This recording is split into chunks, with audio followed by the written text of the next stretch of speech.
Paano kung sabihin ko sa'yo na may eroplano na sobrang bilis na kahit missile hindi kayang habulin? Ito ang SR-71 Blackbird, ang pinakamabilis na aircraft na ginawa, habang ang normal na jet lumilipad lang ng mga 600 miles per hour. Ang Blackbird naman, cruise speed niya ay higit sa 2,200 miles per hour. 3 beses na mas mabilis kaysa sa tunog at mas mabilis pa kaysa sa bala ng rifle. Kaya nitong tawirin ang buong United States sa loob ng wala pang 68 minutes. Ginawa ito nung Cold War para sa isang mission lang.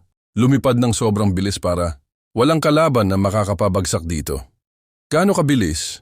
Kapag may missile na nakalock sa kanya, tinuruan ng mga piloto na imbes na umiwas, pipindutin lang nila ang throttle at iwan sa ere ang missile. Sa bilis nito, umiinit ang balat ng eroplano hanggang higit 600 degree. Habang lumilipad kaya nagiging itim ang kulay para makontrol ang init. Ito ang dahilan ng iconic look nito. At ito ang pinaka-wild na parte. Nagle-leak ng fuel ang Blackbird habang nasa runway. Nagiging sealed lang ito kapag umabot na sa supersonic speed.